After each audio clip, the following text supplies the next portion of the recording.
through time, through dust and flame, every soul remembers why.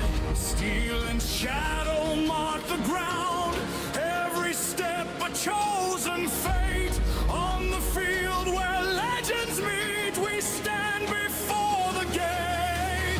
Hear the echo of the drums below, every heartbeat counts the same. When the signal hits, we let it go. No retreat, no shame. Summon to Valhalla, we fight, we fall, we rise. On the edge of every moment, with fire in our eyes. Summon to Valhalla, no fear, no turning back. One roll decides the future, on the edge of the attack.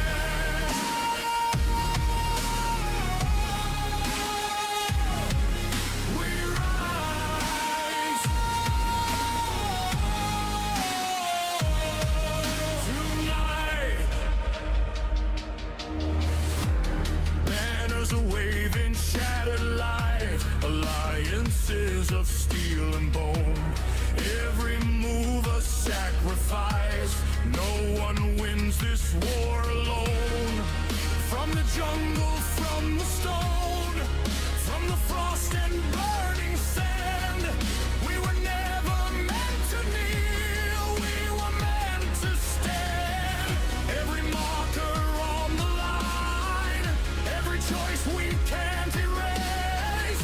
When the dice begin to fall, fate reveals its face. Summon to Valhalla, we follow, we fall, we rise. Across the fields of battle, under broken skies. Summon to Valhalla, no fear, no turning back. One roll decides tomorrow, on the edge of the attack. Raise the power, feel it grow. Ancient forces breaking through. If we fall as one. If we win, we're something new. Legends aren't just born in flame, they're carved in dust and pain. When the silence finally comes, they'll remember our name.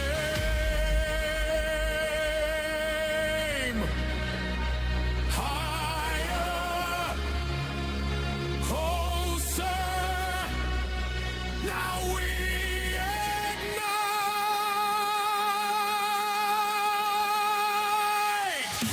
Summon to Valhalla, we fight, we fall, we rise. Let the battlefield remember how we own the night. Summon to Valhalla, no fear, no turning back. From the dust we rise as legends, on the edge of the attack.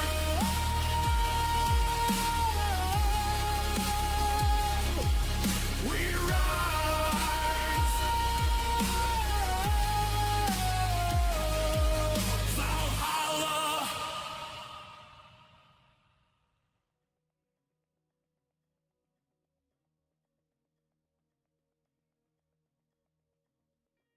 Welcome to ToV Live. It is Valhalla time. It is time where, once again, well, we're going to paint a little bit tonight, but there's also a couple of other things happening tonight as well. I have an announcement to make. I've kind of hinted this. I kind of wrote it already down.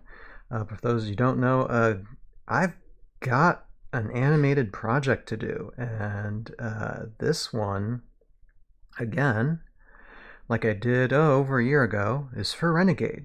So we're going to talk about that while we paint some things tonight in this windy, blustery time here.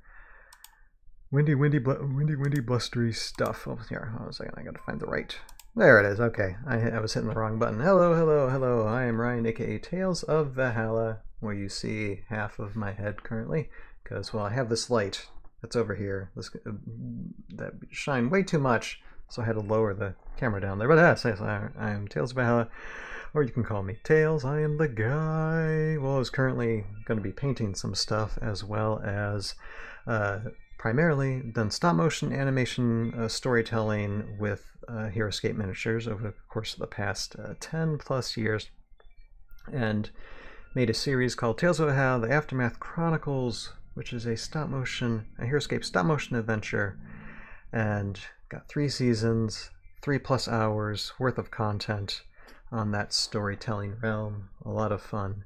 And currently writing scripts for future seasons and other projects as well. But tonight, because I'm gonna try and finish as much as possible with this guy, as well as this guy. Gonna do some painting, but first I think we need to talk about the elephant in the room. Actually, it's not exactly in the room. But G.I. Joe. Okay, so G.I. Joe BattleBox stuff. Everybody's getting stuff in the mail. The G.I. Joe BattleBox, other things. As a matter of fact, here, wait a second. Something here.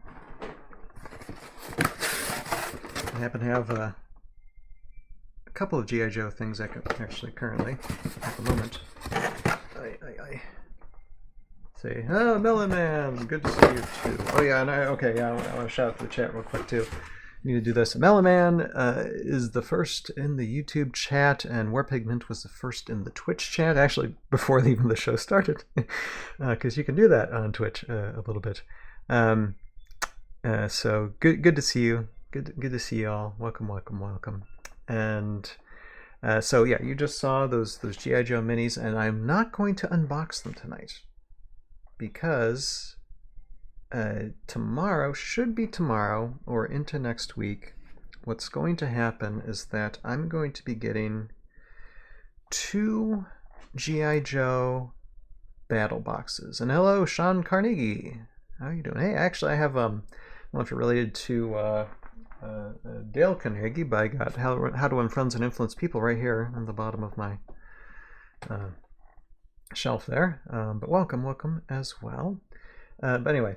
So I'm going to be getting 2 battle boxes, G.I. Joe battle boxes, probably tomorrow. And if I get them tomorrow, then I will do a live stream tomorrow, probably tomorrow evening, unboxing those battle boxes along with these couple of things that I also got in the mail, and go through them. I'm going to be getting a painted and an unpainted G.I. Joe battle box, and what I'm being commissioned to do for Renegade is to do a small commercial, kind of like I did 2 little like fake commercials of the Hellforge and the Oathbound Legionnaires. I did 2 commercials as examples. Well, the reason why I did those commercials as an examples was for a pitch, and it was for a pitch for Renegade to be like, look, we could do something like this, and it could probably get some views, even if it's a certain number of views to where you only get 1 person. The price that I'm asking for will make it well worth it for you, and still, be beneficial for me, especially since I'm starting an LLC with the animating and other video production stuff. So they basically, it took months. Like I said, I pitched this like last year. But now, finally going to test this out. So Renegade sent me both these battle boxes, and I was hoping they were going to be here this weekend, but they didn't. They're still in the mail. They should be showing up tomorrow, and I'll probably do like a YouTube short when I get them in the mail, just to open up and be like, okay, here they are, guys, and we'll see you tonight when that is tomorrow, and then we'll get started. We'll unbox them. Yeah, Melman, it is. This is kind of a dream. Just hopefully, the animation goes well. I'll have like 2.5 weeks to get it all done and sent to them, for it to be, a valid commercial to get people's attention. And And so after I unbox them tomorrow night, so this is so far the plan. As long as they show up tomorrow, I'll unbox them tomorrow night, live on stream. And then Tuesday, maybe Tuesday, definitely Wednesday, but probably both Tuesday and Wednesday, I'll be animating a said commercial. And while I'm animating, I'm going to bring you all along for the ride and record off this camera me animating. Now, I probably won't be talking to you too much because I'll be focusing on doing the animations. But what I'll do is that I will pause periodically while I'm animating just to see if there's any people chatting, any talking, and I'll check in like probably every 20 minutes or half an hour or so, because when I'm animating I usually need to take a break anyway to stretch my legs or whatever, and then now additionally doing that for Renegade. But if anybody has any suggestions for an animation of the miniatures of the battle box, or even I got Siprintor in here too. If you have a suggestion for what type of matchup you'd like to see in an animated form, please let me know. And if anybody leaves like a $5 to $10 super chat, and you say I want this within reason, I will do it. If you want to leave a suggestion in the chat, I may or may not decide it. Yes, backlight, yes, I know Warpig. That's why this camera's down a little bit more. That's why you can't see the top of my head, because I want it, otherwise everything's so dark. Because right now, and I'll show you all a picture actually here. Give me 1 second. I'm going to show, and I meant to get this set up and then I forgot, but give me a moment. I'm going to show you all a picture of what I've been setting up, because I'm preparing for this animation. So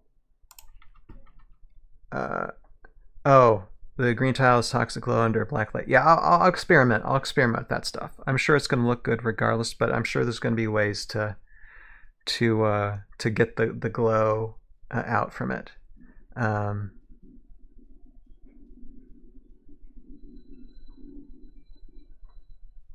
Yeah, no, I get it, Nick. I understand what he's saying. Yes, I know. There's lighting things that I need to test out. I just haven't got the stuff yet, so I can't test out anything out yet. But here, give me one moment. I'm going to show you all what I've set up so far. I just got, okay, where's the thing to open this? Okay. So here, I'm gonna switch off this camera real quick. Nope, not that one. What'd you do? You turned off the movie. Put it back on. All right. So here is what I get the,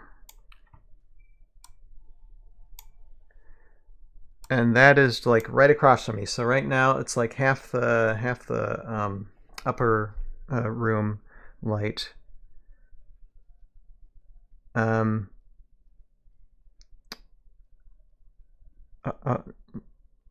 It's like kind of blocked because I have this, because right here you see that's actually my desk where I'm sitting behind this sky drop basically.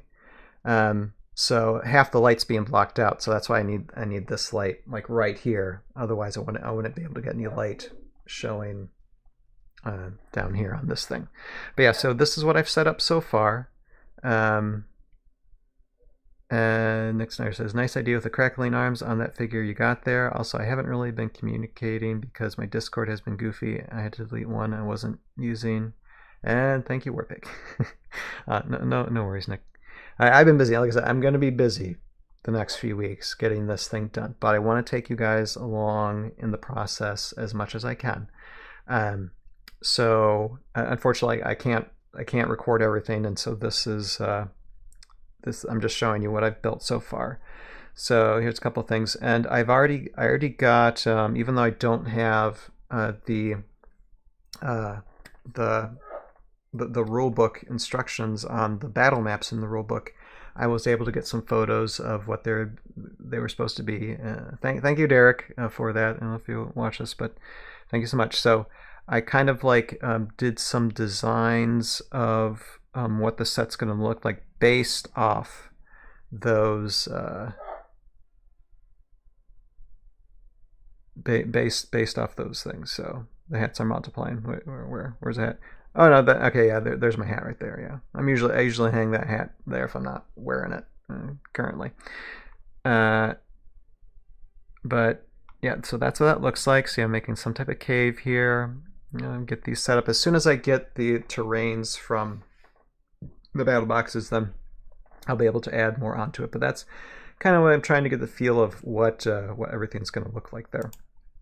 And then there's a closer look, and I got a little bit of a terrain backdrop there. The one on the printer too. Are there one on the printer? Oh yeah, I got yeah. That's one I got from Honduras, and I actually wore. I think I wore it to my first ScapeCon, but it's too wide brimmed, and I mean it's a nice hat.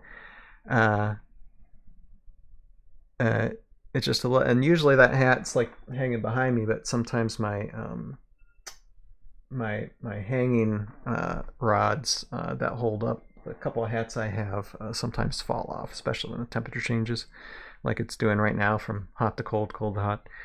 So I just put in whatever. But yeah, so that I wore my first ScapeCon, but I like this one that I got in Chile a lot better. It's a little less of a wider brim, and yeah, just feels a lot better. But yeah, I do have that one still, which is still nice.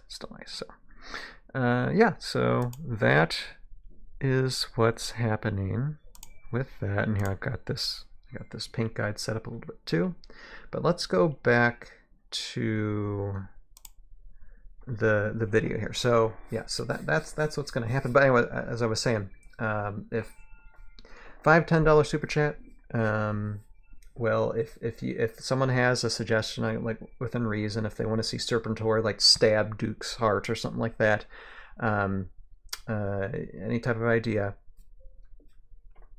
$5-10 super chat, I will animate for you, and that'll just be an extra thing that I'll just do personally for the Tales of How YouTube channel, and stuff like that. But that can be ongoing while I'm doing the stop motion stream, and then so like I said, this Tuesday, Wednesday, we'll probably be doing stop motion streams, and then I will be away until next Sunday. And then next Sunday we'll be doing a ToV podcast, but then the following, probably the Monday after, I'll do one more animating stream, probably to do any extra stuff that I need to do, or if something didn't go as well for Tuesday or Wednesday night, something didn't look good, I'll re-follow up on whatever animation, and then the rest of that following week, it'll just be a lot of editing, and I'll probably be doing editing streams every night until we get it done, just to take you all through the process, you know. And again, throughout this process, I will have to concentrate more on the work, but I'll periodically take breaks and address whatever chats that come about. So that is the plan. We'll see how it goes. This is the first time doing it. Like usually when I'm animating, it's me. I gotta focus, you know. But this is something I want to take you guys on too, since I'm given permission to talk about it even early on, before the product gets here. So yeah. So that is that. But before we get started with painting, yeah, I'm gonna take those. I don't need those headphones on at the moment. Nick's saying, I like how that map has sort of like a tree line going up to the mountain. Yeah, I just wanted like a little bit of a backdrop. I didn't just want the the sky backdrop. I want something. It's not, you're not gonna really see it. Like it's gonna be out of focus probably, because you're gonna be focusing on the map in front of you, the concrete and the asphalt map stuff. But I just wanted something back there, kind of out of focus, just to give a bit more depth of field to everything. So kind of trying to figure, I'm like, I just need to set this up now, because time is going to be money. So and this shouldn't bother us too much for this stream, but there could be a possibility of thunderstorms coming through. It is already like windy, like the dickens outside. So hopefully, you know, the power like stays on, but there should be storms coming in probably like midnight, 1 o'clock. By that time we should be done. But just saying, if all of a sudden the stream cuts off, it's probably weather related. All right, so I've got some things to show you all before we get started painting again. A couple extra things. I got something else in the mail that I will show because this is Heroscape related, but it's not really Renegade Heroscape related. I got some playing cards. Some of the ones that I needed for some VC stuff, but a couple of very other special cards. So I want to show these. The first ones, and this comes from a collaboration, I believe it was Major Midnight, as well as Skateboard, I think, helped with this, but primarily Major Midnight, I think, was the one who, and if I forgot the name wrong, I apologize, but made these Tales of Valhalla related game cards for Heroscape. So let's take a look at these. So you got the Bjork flower. It's like toothpick related. So basically just pick a bush, any bush. And it's got 0 life, 0 move, 0 range, 0 attack, 0, everything 0 in the stats. But this is the healing properties of it. Once per game, if a figure with at least 1 wound marker moves adjacent to a Bjork flower, roll the 20-sided die. If you roll a 1, add 1 wound marker. If you roll a 2 through 7, remove one wound marker. If you roll a 8 through 19, remove up to 2 wound markers. And if you roll a 20, remove all wound markers. So it's almost like kind of like a Kelda like healing ability. Yeah, Mellow Man, they are great. I was able to get them printed through Nicholas. What's his last name here? Let me double check on this. Nicholas Thorntonson, and even though he doesn't print out much too often, and you can find him via Heroscaper's Facebook, I think. Sometimes I ask him for a request, and so he was able to print them out, and you know, fairly cheapy. But I just wanted to get a couple of these, you know, printed out, and then of course, you know, let's look at the actual guys, the characters of Tales of Valhalla. You've got Henderson there, James Henderson, and let's read through the card stats. Henderson, life of 3, move of 5, range of 8, attack of 3, defense of 3, 70 points, and of course Major Midnight has told me, it's like, you know, these were never meant to be a competitive thing. It was just fun, so I don't know how they would actually like work in the game, but they're still fun. Major Midnight, there you go. See, we got the cards, sir. I just showed the Bjork flower cards, and I'm about to read through some of the stats here. And there's a reason why I got 2 of them. Like, I got 2 of them. I'll probably print out more in the future because I want to give these away. I think whenever Rye Guy plays games, you know, throws out the community to like, oh, I'm gonna, you know, print out a bunch of cards. I might request to do like a handful of these each, just to be able to give away more in the future because it's fun. But anyway, all right. So Henderson, 3 life, move of 5, range of 8, attack of 3, defense of 3, 70 points. Human, unique hero, soldier, patient, medium 5. Private Toothpick bonding. Before taking a turn with Private Henderson, you may first take a turn with Private Toothpick. And you got the combat stumble. If Private Henderson is attacked by a non-adjacent figure and at least 1 skull is rolled, roll the 20-sided die. If you roll a 1 through 13, roll defense dice normally. If you roll a 14 or higher, Private Henderson ignores all damage from that attack. Major Midnight, these it's a real pleasure and a real honor that you did that type of thing. It's I couldn't be happier. This is a ton of fun with these.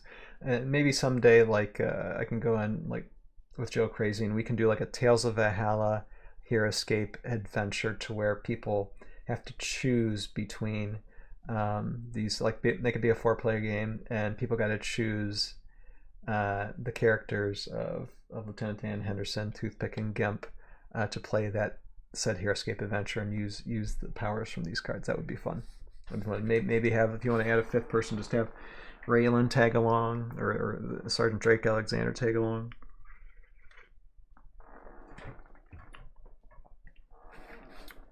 Midnight says, Major Midnight says, yeah, if you want to print as many as you want and hand them out as advertising giveaways, I'm alright with that. Yeah, that was my thought. You know, it's really good, and these are printed fairly well. But I think Ragai can do hopefully a little bit of a better job with them.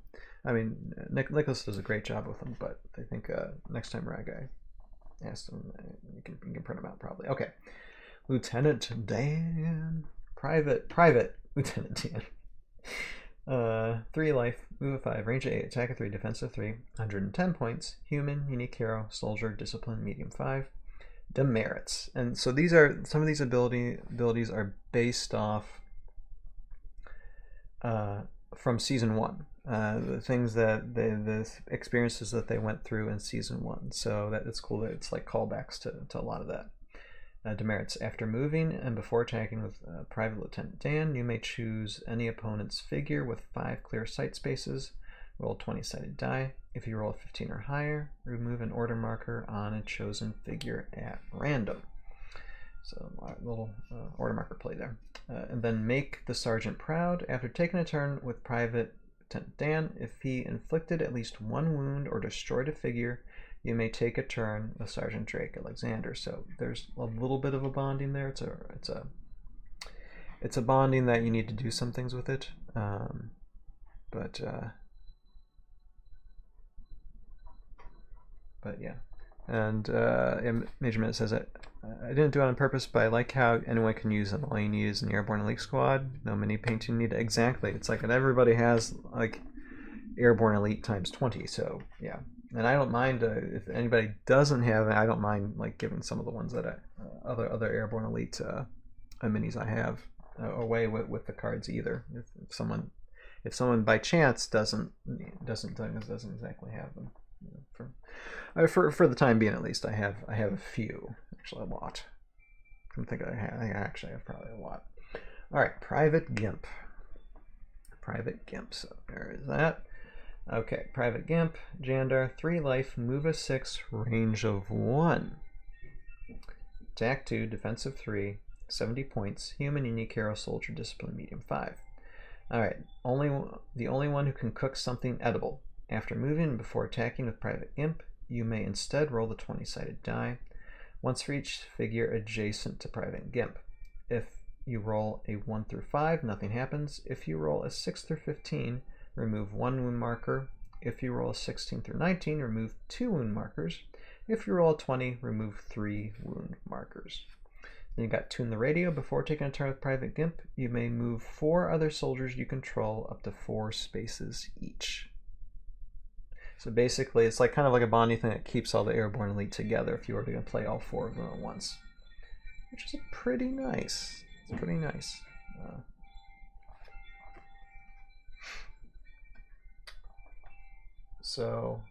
And he doesn't have any range. It's interesting, but he's kind of like the bonding healer of the group. And next we have, of course, the man, the myth, the legend, Private Toothpick, right here. So he's got life of 3, move of 5, range of 8, attack of 2, defense of 3, 100 points. Human, unique hero, soldier, skittish, medium 5. He definitely is skittish. And he's got a wall of text here. Let's see. I can feel the wind rushing through my nostrils. Oh, just so excellent. When Private Toothpick uses the Elixir of Speed glyph, instead of adding 4 movement, add 6 movement. So this is definitely a very specific special ability, but it's a callback to season 1. It's great. And actually, I'm going to be making use of that speed glyph with the characters because currently it's in possession of Lieutenant Dan. If you've been monitoring the series, it is so there might be a situation actually in the adventures. I did some script writing. I've done some script writing the last few weeks with the adventures of Garrett and Lightfolly, and we might see Lieutenant Dan's character show up with the glyphs of speed and do some fun stuff with that. And that's in that little mini series. But anyway, okay. A grenade special attack. So he's the only one that has a grenade special attack. Range 5, lob 2, attack 2, since he loves throwing grenades. Start the game with 3 grenade markers, which you should already have. Remove a grenade marker to throw a grenade. This kind of makes him kind of powerful, though. Private Toothpick does not need a clear line of sight. Any figures adjacent to the chosen figure are also affected by grenade special attack. Roll 2 attack dice once for all affected figures. Each figure rolls defense dice separately. It's kind of powerful. My girlfriend bonding. After revealing an order marker on this card before taking a turn with Private Toothpick, you may first take a turn with Raylan the Kiri Warrior. So interesting bonding synergies for Toothpick. So like I said, printed 2 each of those. And then we'll just look at these real quick that I got some VC cards. This is Zaus, I think. We covered him on a ToV podcast, I think, last year. And I was able to get the miniature, I just didn't get the card yet, so I got the card for him. So there's that. And then I thought I had this card, but I didn't. And it took me some time. Just a little OP. Yeah, just slightly OP. I don't know, maybe there'll be a time in the future where I can like play with those guys, maybe with just have them as an army with Raylan and Sergeant Drake Alexander, and then I just I invite people to be like, okay, come at me with any army with this much point value and see if you can face off, against the Airborne Elite as heroes, unique heroes, as well with Drake Alexander and Raylan. That would be fun.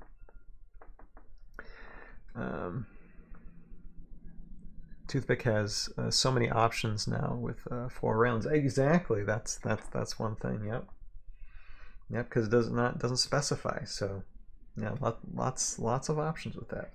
But anyway, okay. So this took me some time. This took me actually a couple of years to actually search for and acquire each of these Brute minis. This is for VC. These are really hard to find. And actually, one I couldn't really find. It was just too expensive to buy.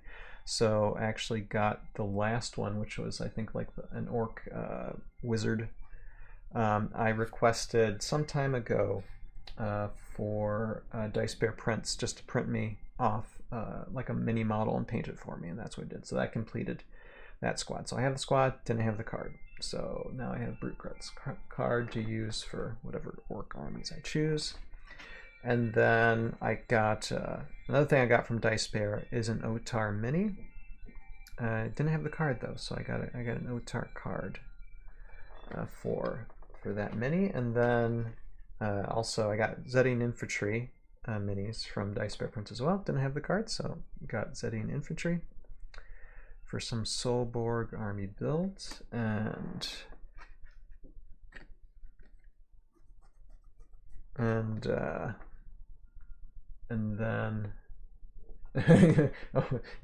Otar. Yeah, no, I don't want to kill the Otar I have. No, don't think it would taste good.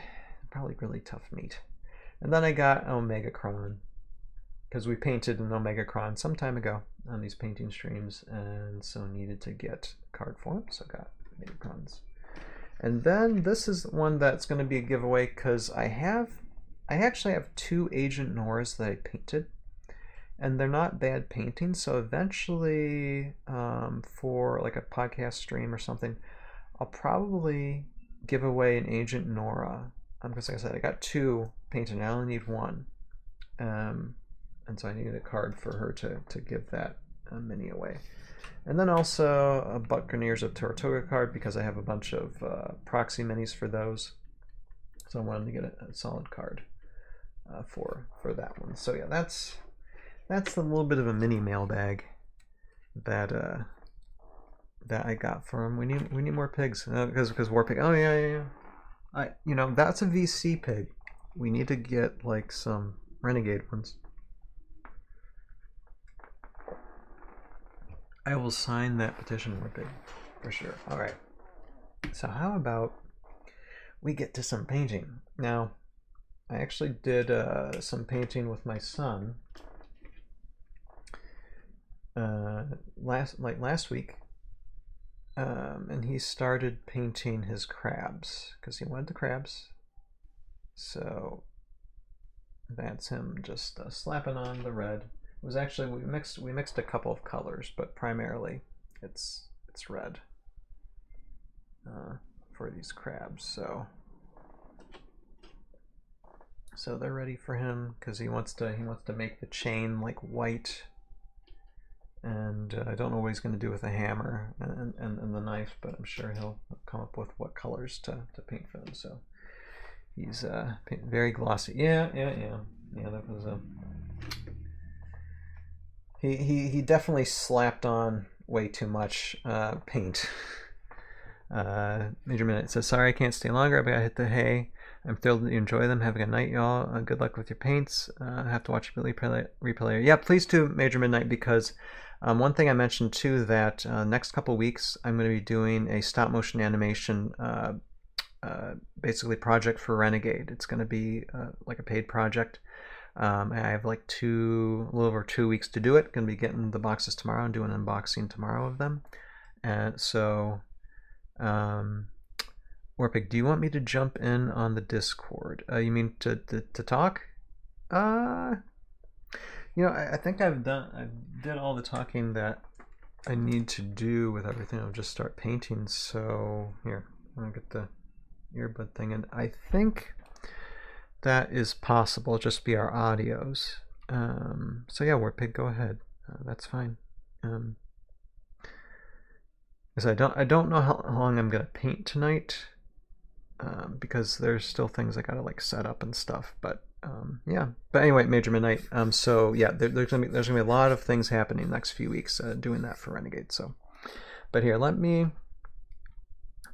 get on the horn here and see if I can. Here, what I'm gonna do is I'm gonna hop in the. Yeah, okay, Warpig's already in there. Okay, so. Hop in there and let's see if I can open up this here. I'm going to do one thing. Yeah, thank you, Major Midnight, and you have a good night's rest. Stay safe, and hopefully we'll be talking to you in the next week or two. So find out more because it's going to be fun. I'm going to be taking you guys through the process as much as I can. So it's going to be fun. All right, let's see, I get this. Okay, so if Warpig is on, we can do a audio test. I'm going to actually set my thing to do not disturb, so no sound comes through if there's any like signals on Discord. Warpig, can you hear me?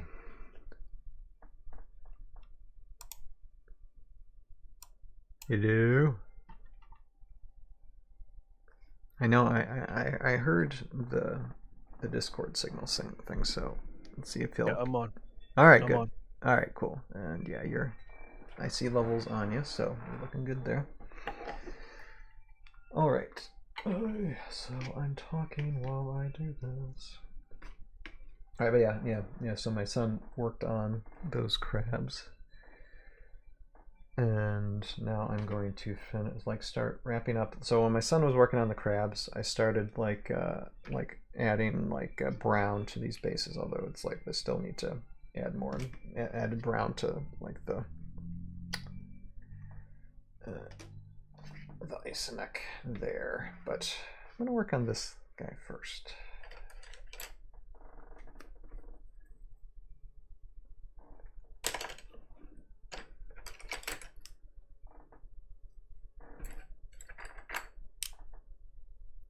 So how are we doing? How is We're doing good. I'm being very quiet today. I apologize. Oh, that's fine.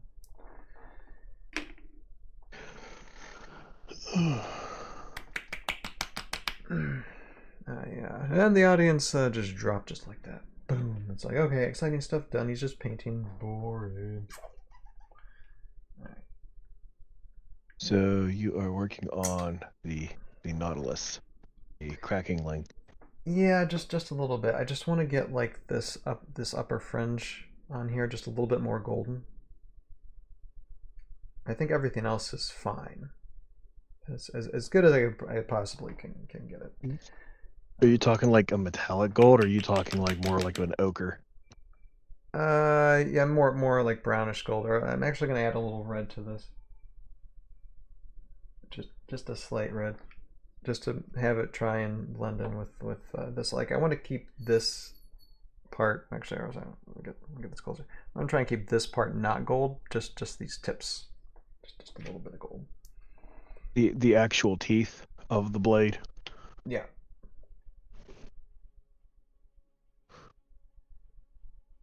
That's what I was trying to go for when I was like painting it last time, but it was just too red.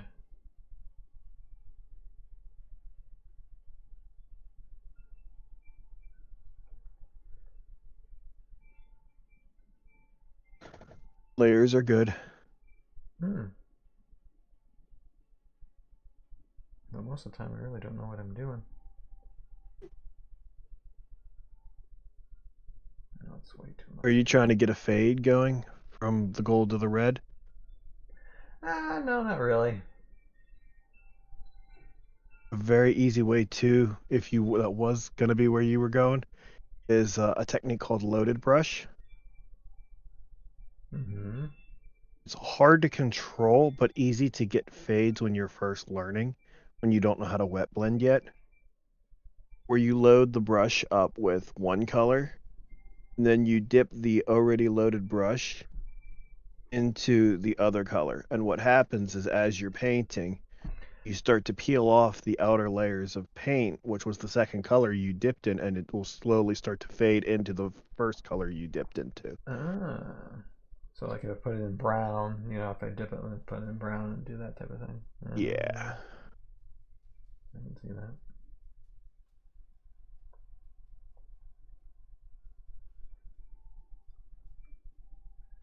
Hopefully, like here, this microphone is like.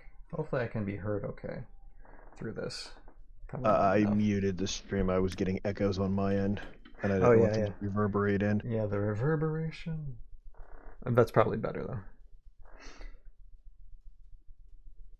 Yeah, yeah. So when talking with people at Renegade, and I plan to like on Tuesday, I should be doing a backstage with Joe for the beginning of the night Tuesday, and then I'll be animating. Like I'll make it a relatively short backstage because we do have a podcast to plan for next Sunday. But the podcast is going to be pretty darn simple. It's just going to be we're going to be reading more Thorman's journals. We got to really finish up with those since Thorman's story is coming to kind of a conclusion. So we gotta read all that old stuff, catch up with it, and get with that. So that's going to be relatively light Sunday night, and so we'll plan that, and then I'll tell in depth on the backstage. And this is for all of you who might not be members, and it's okay if you can't, because I'll probably still like show like a little snippet of that backstage. But I'll explain to Joe kind of in depth the process of what it took to actually get this gig with Renegade. It's quite a story actually. It's crazy. Some of it's absolutely nuts.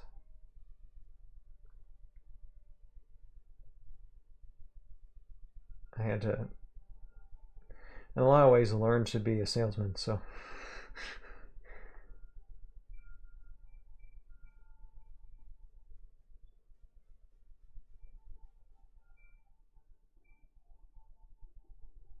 If there's anything that me and Stormy can do for you, let us know. He's super appreciative that you shouted out the Valkyrie trial. He posted a link to your Discord and your YouTube channel at the bottom of the description for the trial. Yeah, for sure. I saw that. I appreciate that. No, it's the link's still in the description too, because I like recopy. I copy and paste sometimes on my stream, so it should be there, or maybe it's not, but it should be there. I'm just keeping it on because it's. I don't know if you've gotten more people or not, but yes, up to and including Mr. Nick. Oh, good. I was going through the people that are attending the other day, and I saw he had registered. So we decided. Thank you. Cool. Thank you. Appreciated. More people, the better. Sure. So officially, the cap is at 40 people. We're sitting at 30 right now. Oh, nice. But if we can get enough people in, he's considering pushing the cap up. Why not?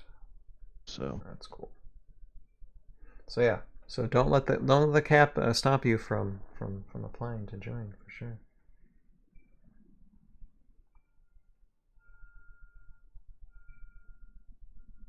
It's more of like a guideline anyway than the actual rules. So it's a matter of space and tables, honestly. The game store has the space that was an old Crush Fitness, so we're limited on where we can go and where we can't go. Mm-hmm. Like it's a relatively large building, but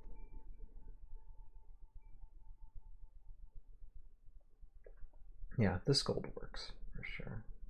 I like this.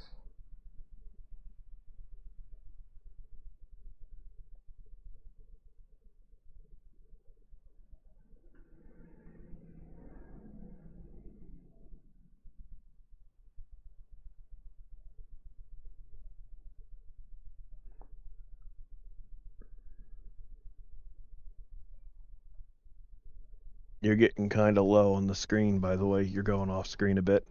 Yeah, that happens, especially when I'm concentrating on what I'm doing. I can like tilt myself over, but then my back starts giving out. I know the feeling. That's why I built my crane.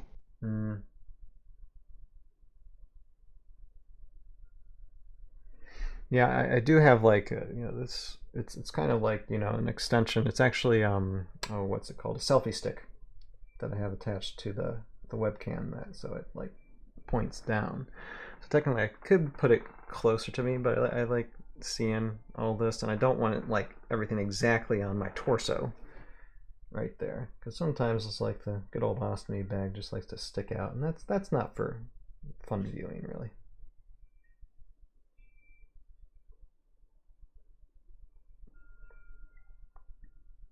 Comfort's king when it comes to painting. Mm-hmm. Yeah, if posture's yeah, go ahead. Sorry, I was gonna say if posture's off, it messes up everything. It makes it less enjoyable, and you can't get the lines you want. Yeah, no, it's fine. Usually, if I'm painting on my own, then I'm just like back in the chair and I'm just doing like whatever. But doing this for like an hour or so streaming is no big deal. I can take it.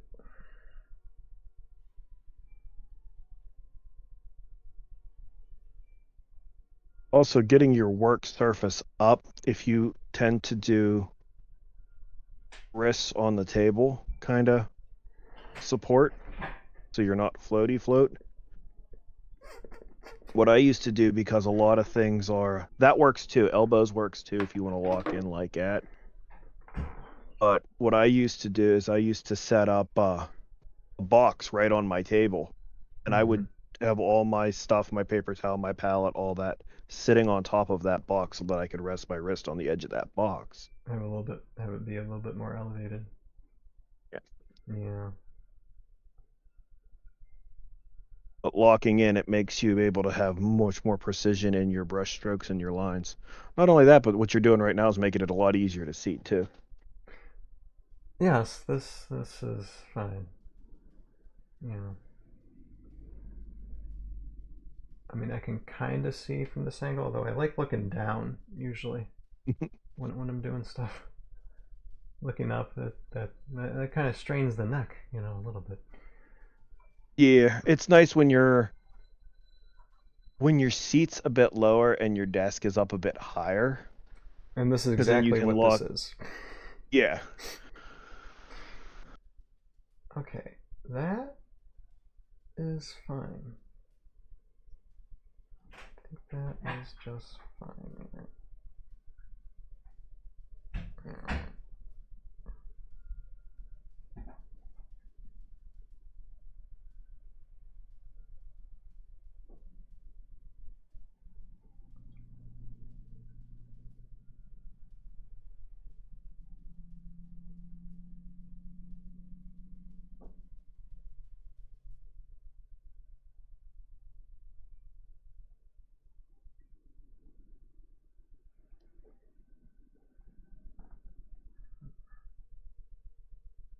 Yeah. Okay, there. See, look, I like that. You know, gives them. It's just an interesting color scheme. I know, silver and gold with blue. I love the red. guts. Yeah. Gut spots where the tentacles are off. Oh, just wait until I like put them back on. You know. I You mean, have gloss varnish. yeah. I'll varnish them as soon because I gotta like paint the base too. Still gotta do that. I was gonna say, do you use gloss for everything, or do you use gloss for just some things? I guess it depends on what makes stuff glossy, but I mean here, this is what I usually use with like currently. This is like matte finish. If I usually spread over the thing, but I also do like a wash, whether light or heavy, on these. This one will probably just be like a light wash maybe. But right now I'm just gonna let that dry. Now we have our certain centipede feller. Scav. Yeah, it's subtle, but it's kind of rusty. But he's got, you know, so many movement joints that he's still like moving around. It's just the rust is less rusty than the other Isonex that I have, but still. You want to try your hand at edge highlighting tonight? Do I want to edge? Well, I was actually going to work on the base here. Okay. Not that there's much that needs to be done on it, but here, hold on. Because a silver edge highlight on a rusty base makes it look like the rust has chipped off. It's a nifty, really easy weathering effect, and it doesn't make it. And it's not an edge highlighting that you need a real long, precise line like you do on the videos I was showing you. Okay, we'll try. Here, let me find a good brush for that. Here, I think does that one look okay? The video hasn't caught up to the audio. That's the right size, but that's a bit splayed. I know, but that's a lot of my brushes. You got some coming to you. Oh, dude. You're more concerned, rather than the size of the brush, the tip. Hold on. The best tip you can get, the better off you are. Hold on, let me dig in some of these ones that I've never used before. Okay, that's a little thick. This isn't even if they're big, it's not that big a deal. It's more of how tight is the tip. Okay. I generally am using a size 4 or a size 6 when I'm doing my edge highlighting, because the belly's bigger, so it gives you more time to work. Okay. I'll just use the one that I was using that's before, fine. Because that's basically the best one. That's not bad. That's not bad at all. Not as bad. So, all right, and I think some of the silver here, I think it's still usable. Let me see. I'm assuming those are synthetics. The what is? The brushes, yeah. Oh, I probably. Your guess is as good as mine. Well, let's put it this way: were they for the package of them? Were they plus or minus $20? That's usually a good indicator. They were for free because I got like acrylic paints, and it's like, okay, here we're providing brushes for you. Oh, they're guaranteed they're synthetics then. So since they're synthetics, you can use isopropyl alcohol to clean out the ferrule, and that'll help bring a lot of the splaying back in. If you're concerned that they might have some natural hair in them, believe it or not, shampoo. Guess what I have?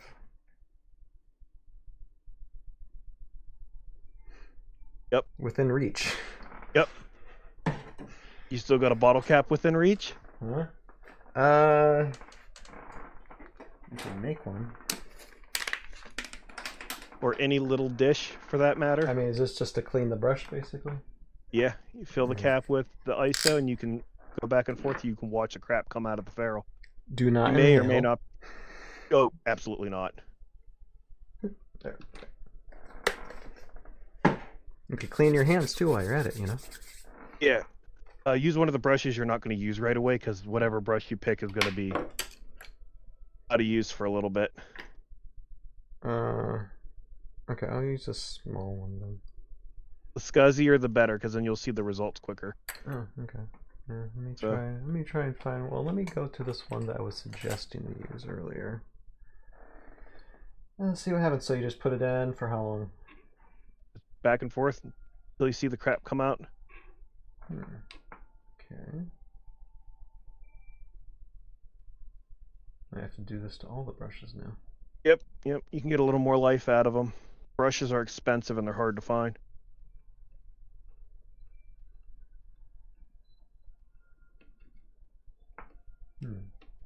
Well, if crap's coming out of it, but If you, that may not have much in it, then. But that's usually usually what. is a tiny Usually, what makes them splay out like that is when you get dried paint, particularly washes are really bad for it. Up into the ferrule, that's the metal part that holds the bristles together. Okay, so maybe they and put then that all the way in. When the hairs are packed in, they have something pushing them apart, so they don't hold the point like they were designed to hold. Sometimes you can get them to come back, sometimes you can't. Do I just rinse it in water first, or? You just let it flash off, to be honest with you.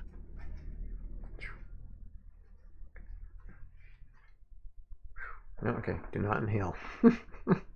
Yeah, do not inhale.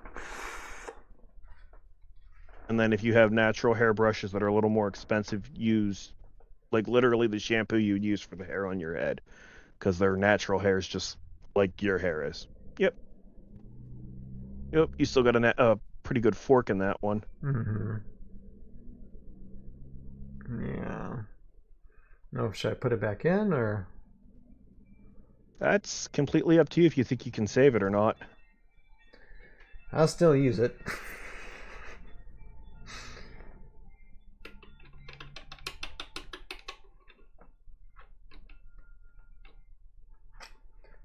But should you, like, eventually wash the thing out? Because you don't want the alcohol to stay in the thing, right?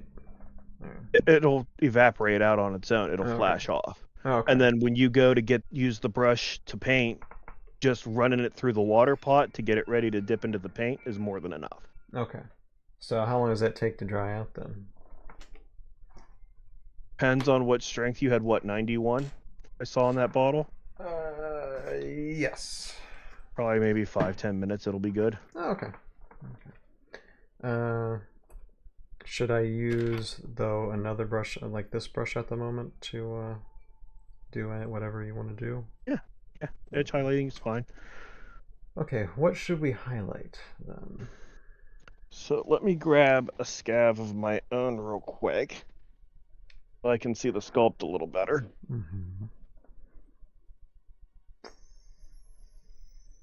I'm kind of thinking the plates on his butt that are on either side of the spine. You see how it's all those square plates on his backside? Yep. Pick any one of those, and just like right on the panel line, if you put a little line of silver on the edge just above the recess. Oh, on the edge. Okay. Yes, that'll make it look like the plates were hitting into each other, and that'll give you Like that silver effect, here, that almost chipping there. effect. Like, I'm sorry, like right there, along that type of edge. Right. Yeah, that would work. That would work. That's a good spot. Okay. No. That's probably an easier one to get to than what I was suggesting. Oops. Okay, that's way too much. Oh, okay, no, I totally messed this up. Well, while it's still wet, you can wipe it off with your thumb. I'm constantly touching the model with my fingers when I'm painting. Yeah, I noticed that with Rogue. What? It's like, let's see here. Some of that still stayed on though. A little bit of it will. That's fine. Back and forth.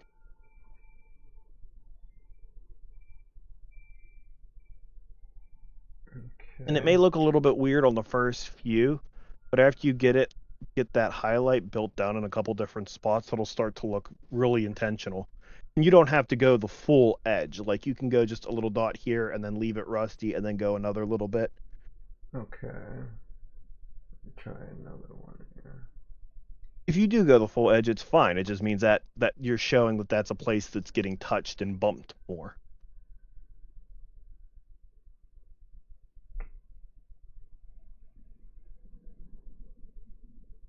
Oh, what's Bill Flint saying here? Has anyone tried using... Has anyone tried using magnetic paints to have magnetic wound markers stick to multi-wound common heroes or squads? I've never even heard of that. I have used the magnetic paint before, but I've never used it on the bases. I've used it for transports in the past where I've painted the bottom of bins and then had magnets on the bottom of models. On the underside of Warhammer models, the bases are actually hollow, so you can fit neodymium disc magnets and they hold to that pretty nicely. Generally, I find it to be more work than it was worth, though, in the past, and they don't hold super strong.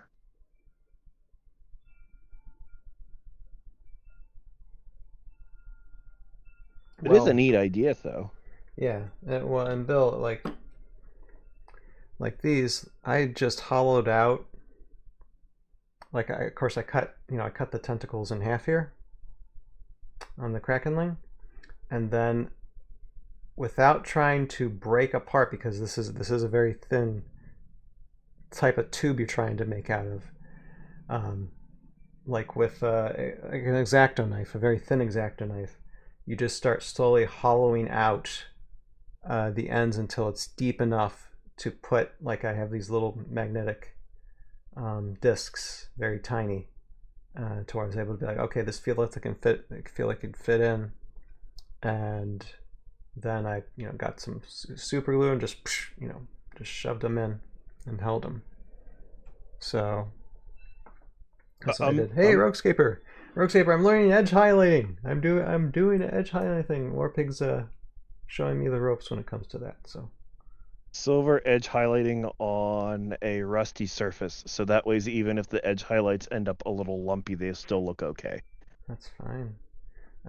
See, look, that's let's see here. Get the there. You see some of the silver there. There's a big bunch of silver there and some edges there.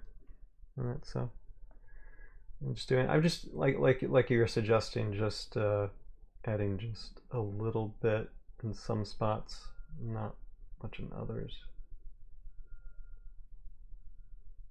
Yeah, normally when you're doing edge highlighting, now this is a little bit different because you're on a metallic surface using silver paint. But if you were on like a more like non-metallic surface and you were doing this, I lost my train of thought. That's okay. I'm sorry. I'm reading Heroscape. Heroscape said, "Did I upgrade the camera?" Nope, it's the same one. Looks a lot clearer because I actually reset the focus because we were looking at cards that were sent in to me, like some VC and Major Midnight made the Airborne Elite cards of Toothpick Lieutenant Dan Henderson and Gimp, as well as a Bajork flower card that I was showing because I finally got some of those printed out. So I want to make sure people could see them. So yeah, that's why we're kind of like there's a just manual adjustment on the lens there. So I like where this. So I feel like since I've kind of got the feel for these type of edges, I'm trying to rub this off as well. It's all right. I think we're gonna explore with this now. Looking nice. Oh, thank you, sir. And Roguescaper, you didn't catch this, but I'll keep on repeating this. I have a commission from Renegade to animate a commercial with the G.I. Joe miniatures from the battle box. So I haven't gotten the boxes yet. They're in the mail. They should be here tomorrow. Otherwise, if they would have been here this weekend, then I would have been doing an unboxing tonight. I would have done painting tonight. But next 2 weeks, over like 2 weeks or maybe 2 weeks in a few days, I have to animate it, edit it, and turn it in. It's just like a short commercial, like 30 seconds to a minute probably. So that's gonna be fun. So tomorrow night, I'll probably be streaming again tomorrow night to do an unboxing, and I'll be streaming on nights I don't typically stream, just bringing everybody through the animating process. So I'm gonna have a little bit more fun with this. Yeah. Wipe where I can. I can add on to these plates a little bit. Although I suppose it's better to, like, instead of using your finger, you could probably use, like in crevices, a little bit of paper, right, to get some of that smudge off. Yeah, paper. Another one I like to do is I like to have a little bit of medium right on my palette or in a little cap nearby, and I'll use that to actually wick stuff up. Like another brush, you mean? No, same brush. Oh. But a lot of times I'll have a little paper towel and a little cap, or even right on the palette, a little puddle of medium. That's the paint without any of the pigment in it. And I'll actually use that to water down my overflow. Mm-hmm. I'll touch the paper towel, and then I'll use the dried brush that I just had, making it a soppy mess, suck up the excess paint, and then I can get another shot at it.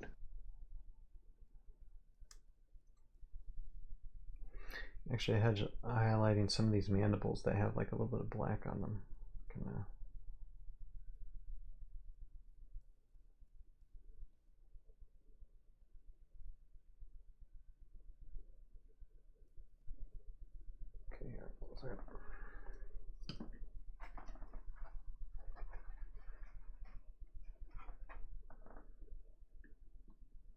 Because now that I got the gist, I can understand, because I've seen so many of the videos with like edge highlighting. I didn't quite get it until it's like you learn it practical. Then you're like, okay, that makes sense. I'll go overboard on the thing, but it's if you overboard, it'll start to look like Tron. I've been guilty of that too many times. He's like, oh, this is fun. Okay, let's do more. Painting is a rabbit hole. You start out just wanting to get color on things, and then before long you're losing weeks at a time on a single project and wondering why you don't have a fully painted army or squad. Yeah, that's why part of me just thinks, okay, whatever.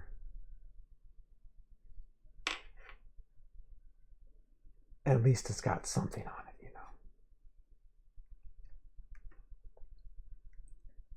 know. The thing is, I already like put a wash in this thing. I'll probably have to redo it, like a little bit of another wash on it. Nothing wrong with that. Yeah. And it doesn't have to be an all-over wash. You can just do a spot wash in certain areas, or try to just hit the crevice on your own. Like, it doesn't have to be everything every time.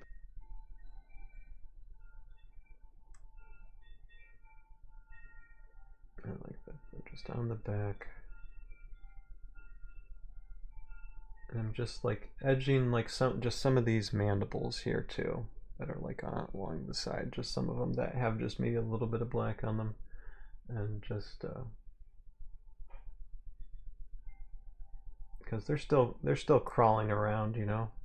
They probably have a reason to, or friction to get up on them. Painting is all about getting contrast of light and dark. When you're dealing with something that small, it's sort of like stage makeup. Sort of like stage makeup. And when you're watching somebody on a theater performance and they've got stage makeup on, they look fine. But then they come out for like intermission or whatever, and you're talking to like the people that were just in the play, and their makeup looks garish. Well, we have the reverse thing going on with miniatures. They're so small, you need to exaggerate to make their details stick out. So the highs tend to be a little bit higher and the lows tend to be a lot lower. And you make things more readable, more seeable by having those orders and frames that the wash gives you and that the edge highlight give you. They work together very much. So your wash will settle in all those recesses, all those deepest spots, and your edge highlights will be right beside them. So you'll have your darkest point and your lightest points right beside one another. And it'll make the model more readable. See what else I can do. Like you said, I don't want to do too much. And I was thinking like you know, he got like the skin tone for like the arms here, you know? Is there possible to do like an edge highlight of like a different like color of skin for that, or is Yes, you need something different for that? You absolutely can highlight skin tones. That's a lot tougher though. It's a lot tougher. That's a practice skill, and usually requires knowing what color you used ahead of time and blending your next layer into the existing layer rather than just here's a new bottle out of a paint. There's at least 2 layers on the skin tone, so. And you used a wash over the skin too. Yeah, I did. So what I would do if I were to highlight up, since you already put a wash on, is literally just use the color you used before you did the wash, and that by nature will be brighter because the wash will act like a filter and bring everything down. I think it's one of these here. I don't know if it's any good anymore, but no, it's okay. It was just, you know. Yeah. Okay. Trying to go overboard here. As a matter of fact, I've got edge highlights on the skin on the scab I went and grabbed to try to get a better look that wasn't through just your camera. That is kind of it here. Just go.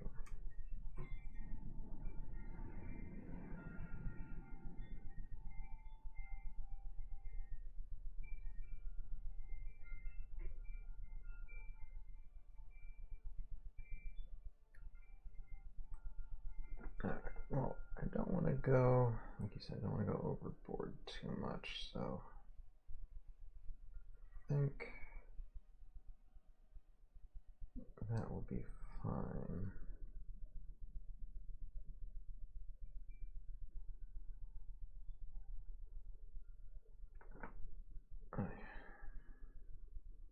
And then this is not stopping me really much to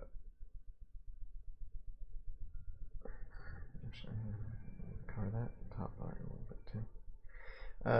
It's still not stopping me from adding a little bit of brown for to paint like some of this base a little bit more brown. So I think I'll do that, and then we'll do some of the base on the Krakenling as well. As soon as I take another drink here.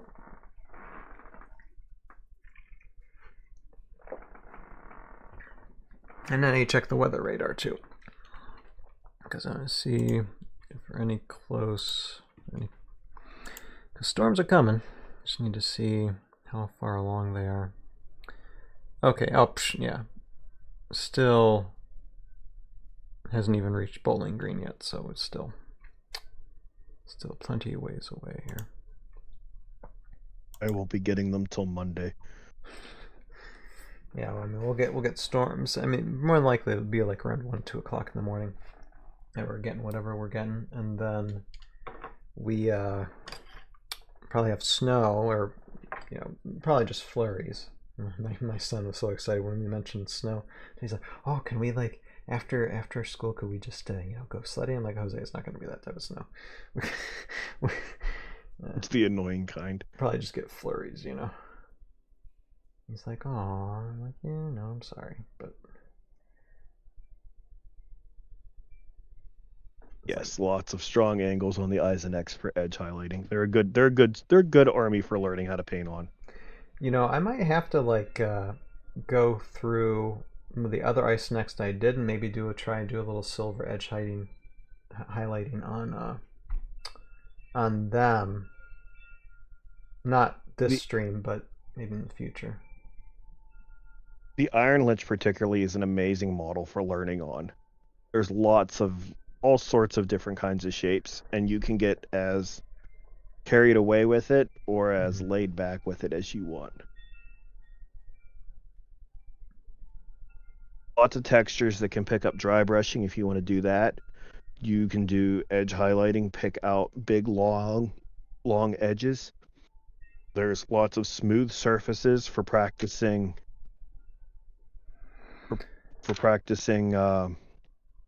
wet blends on. That model has a lot going for it, and it doesn't take a lot to make it look good.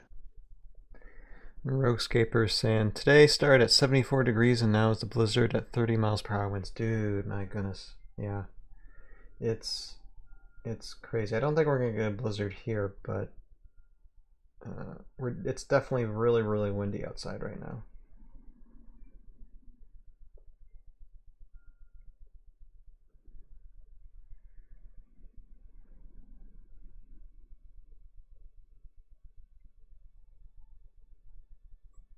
Be safe. Take it easy. It's crazy out there.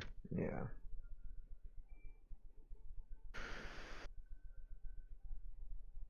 I'm not planning to go anywhere. I said this coming weekend, probably am going to be traveling a little bit, because just got a new nephew last Friday, so we kind of need to go visit said nephew with my nephew of my bro, or my bro's kiddo, and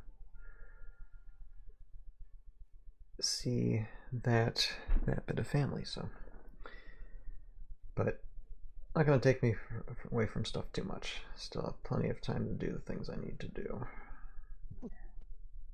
Yes, that's two very different things, Rogue, between oil washes and outright painting with oils. Iron Lich is great to test new techniques. For sure, I have fun learning to use oil paints on him. Oh, yeah. I'm good with acrylic. Here. I'm just leaning back a second. Make yourself comfy. That's what's most important. Yeah. It's a hobby at the end of the day.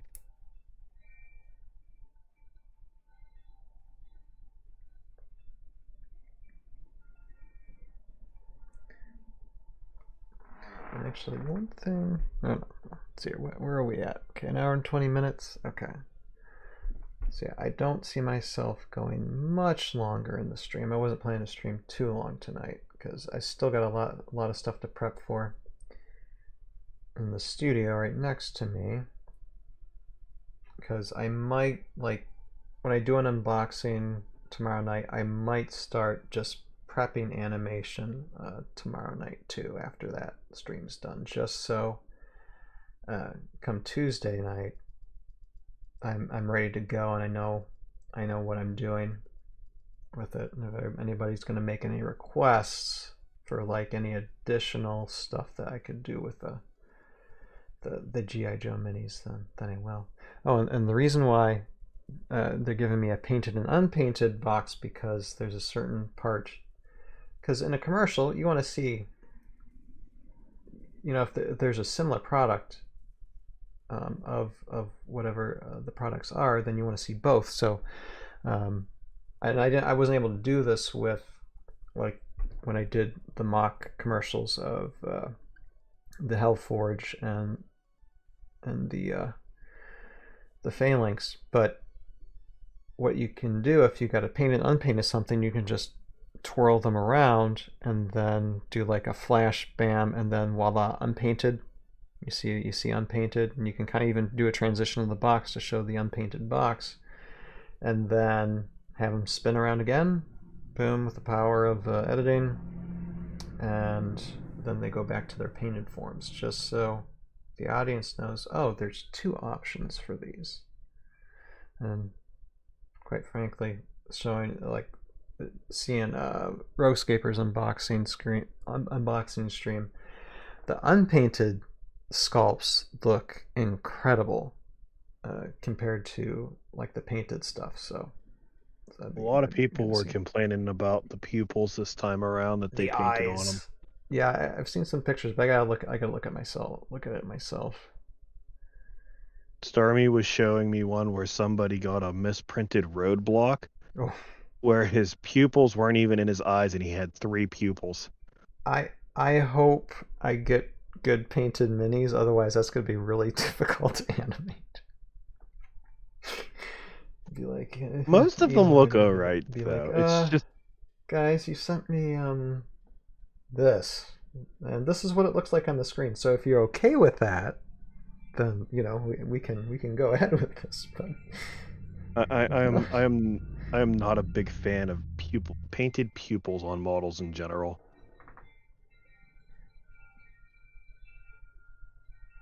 And hello there, Skateboard.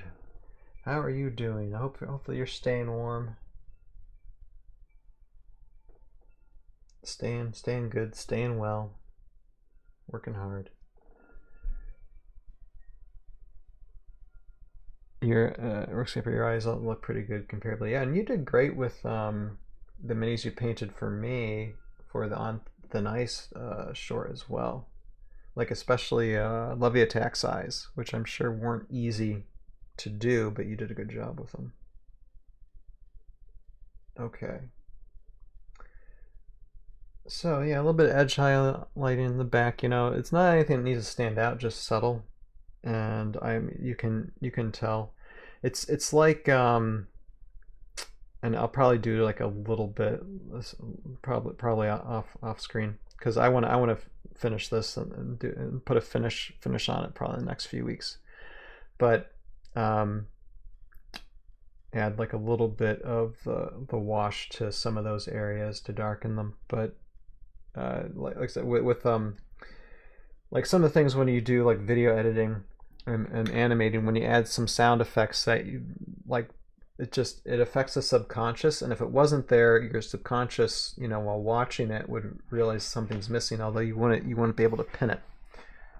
That's kind of what edge highlighting is. I mean, if it's not there, something's missing. You just don't know what until you like, and then the subtlety of it, your brain barely registers, but it just makes it feel more real.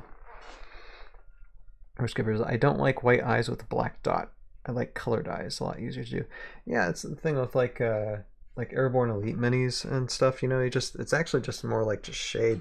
You don't have to worry about like highlighting any like eyeballs or anything like that. Okay. Almost all my stuff ends up looking like Storm. I don't do any detail. I'll just do the whites if anything, or a color if they're glowing magic or whatever. Yeah. But I seldomly do details unless the figure's approaching on a larger size.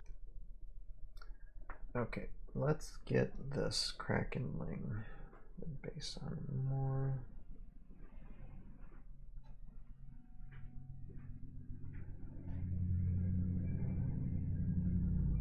And I know this Krakenling isn't 100% perfect, but I'm pretty happy. Solid. Yeah. I'm pretty happy with that. And like I said, just a little bit of like a wash on them. I'm sure that's gonna make everything pop. Honestly, if anything, I would just go over the silver again. The what? The silver. Oh, the build silver. Up the opacity a little bit. Yeah, maybe a little bit. But I mean, I don't know that you necessarily need a wash on him. He looks pretty solid.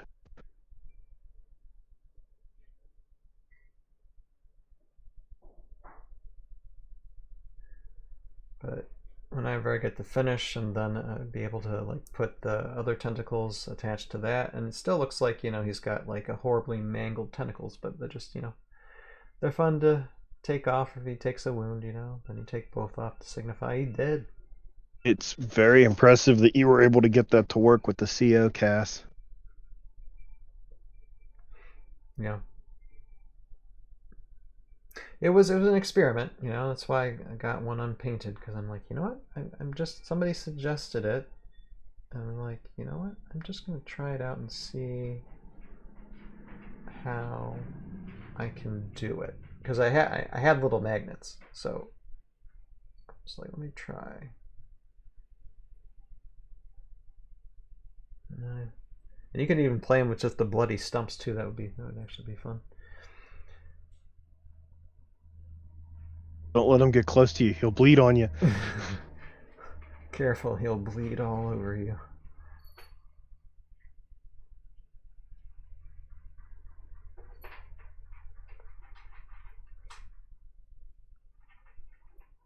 Okay, this top part's going to need another reapplication of brown, so yeah. This, Rogue is asking about the magnets. The magnets? And how hard they connect. I don't want to... Like I said, I'd rather put the finish on, just to give another layer of security. But here. Let me show the ends of this. Okay. Here's the ends. And so I had to do the same thing. I had to whittle in via X-Acto knife on the end to, you know, get a little tube, enough of a like inner tube without breaking the edge. It was really tough to do, to shove with glue a magnet in there on the right side. And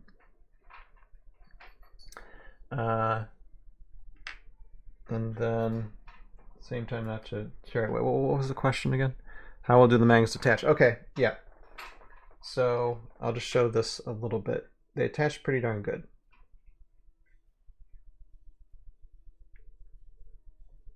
Like I said, it still shows like a little bit of edge to them, but fairly good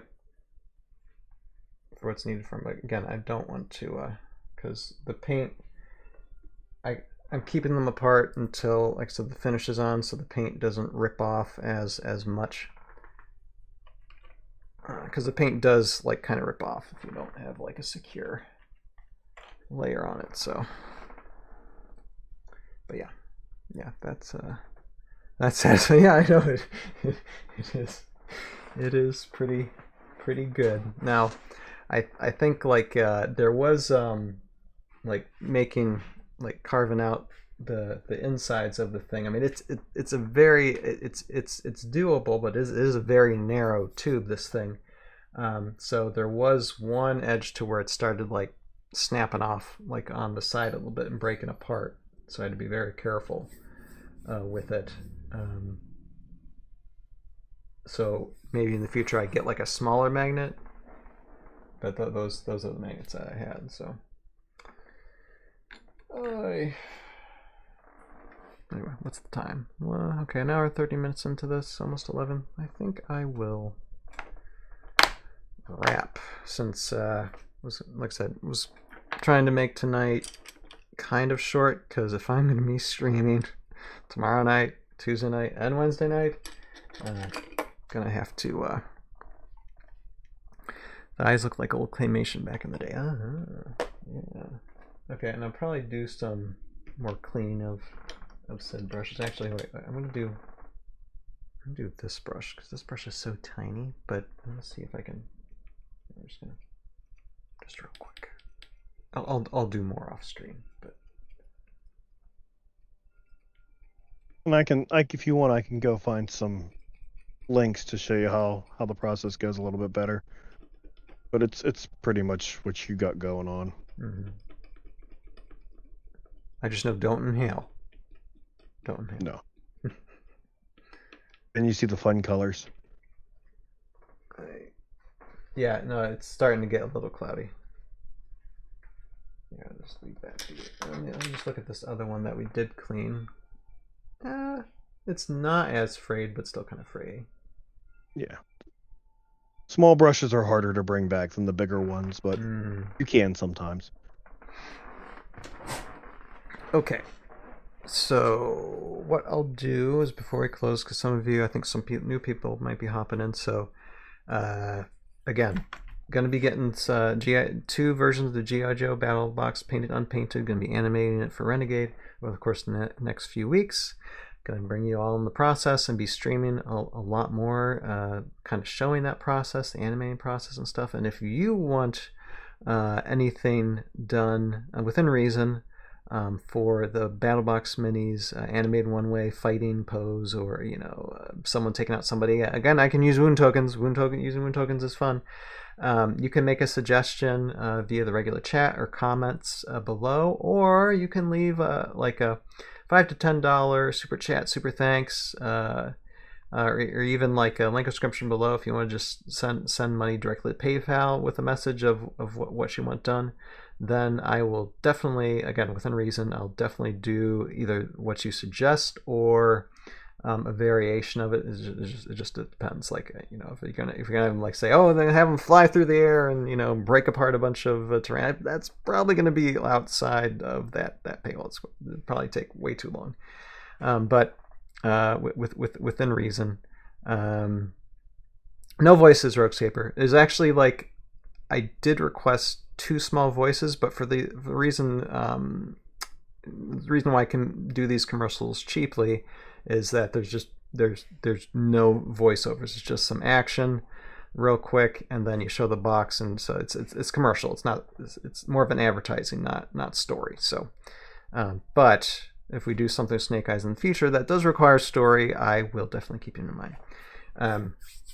But yeah, so if anybody has any suggestions, I can do some additional animations with stuff and just have that for the ToV channel as well. Why not? It's like because Renegade's given me this stuff, so I can do it for free. And I might do. I have to think about it. I might do a promotion with the Battle Box because I'll have 2 Battle Boxes. I might do a promotion with the unpainted one. Because technically I don't need 2, or I might end up just selling it. We'll see. I'm still pondering that. Oh, he doesn't talk. Oh, yeah, that's right. Okay, I should know that. You were waiting for that Warpig, weren't you? You weren't even saying anything. You're just like, okay, I'm gonna wait till wait till someone says I didn't something. put it together until he typed it in. I was just like, I'm not particularly big on this particular IP crossover. I know more about these characters now after Heroscape than I did prior to Heroscape. Let's put it that way. I've actually been watching a little bit of the cartoon, especially the first few episodes of the cartoon, just to kind of get familiar, because it's been a while since I watched G.I. Joe. I mean, just it's been 30, 40 years, something like that since it's been out. So I'm 43, so yeah, it's I was under the age of 10. I think last time I watched them, so I was catching up just to get a feel of what everything was like.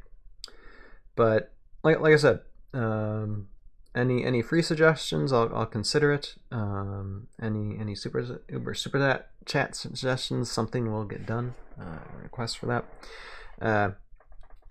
But we'll tackle that later this week, and then also got some cards: Buccaneers, Tortuga, Agent Nora, which this will be a giveaway sometime.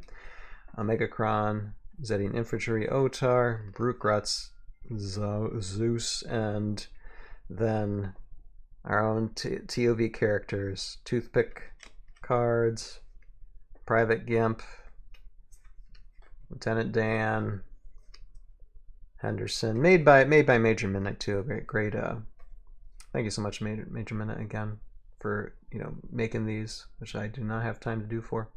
and Bajork flower. So eventually I'll probably give one of that set away too, as long as others want to get more printed out. So have an animation between Snake Eyes and Fia the Void Siren. Oh, interesting. That would be fun. Interesting. I would do that, like, if I can find time for it, because it's just 2. But again, like $5 or $10 super chat would definitely, or pay, or like a PayPal donation, definitely. I would say yes. I could definitely do that, but I'll definitely consider it, because that sounds a little fun. And you would get to decide who would win the onset. Then I can make a dramatic ending for that. Or if you want me just to like put both cards together and see who wins with whatever dice roll I do, I can do that as well. So yeah, that's that suggestion. Anyway, it's going to be a fun couple weeks, and hopefully, depending on when Renegade, because this will be the commercial I make, that's going to be Renegade. It's not going to be on my channel, as far as I know. It's going to be on Renegade. Renegade is going to use that for YouTube Shorts or their video line, whatever. Depending on how successful they feel that is, I may or may not do more in the future. We'll see. So we'll just have to see how it goes. But hey, it's great. It's great to have an opportunity at least once to do something like this, and then we'll just see how many more other opportunities can come out. Because guys, this is a business for me now, so I got to do the grind. I got to do the grind, because this is what it's all about: the storytelling, the filmmaking. So, but with that, I do thank all of you for watching. A lot of fun comments tonight. Thank you, Warpig, for joining me as well. It's great. I think I don't know. I think I need to. I don't even think I need to put this to a vote, but I'm like, for people, I just put a poll like, okay, Warpig me joining for painting streams, yes or no? I'm pretty sure a majority is just going to say yes. Everybody's going to, oh yes, please do that. Well, let me know either way. No, for sure. No, because like I said, I learned edge highlighting. I've watched so many videos on it, then I finally get it. And okay, that kind of makes sense. So, anybody want to leave a comment below to say, oh yes, bring Warpig on more often? Then we can arrange some things for sure. But I do thank you, all of you, for watching. Again, you have a purpose in your life. Find it, pursue it, live it, and we'll see you tomorrow when we unbox these things. We'll have some fun. Later now. Bye bye.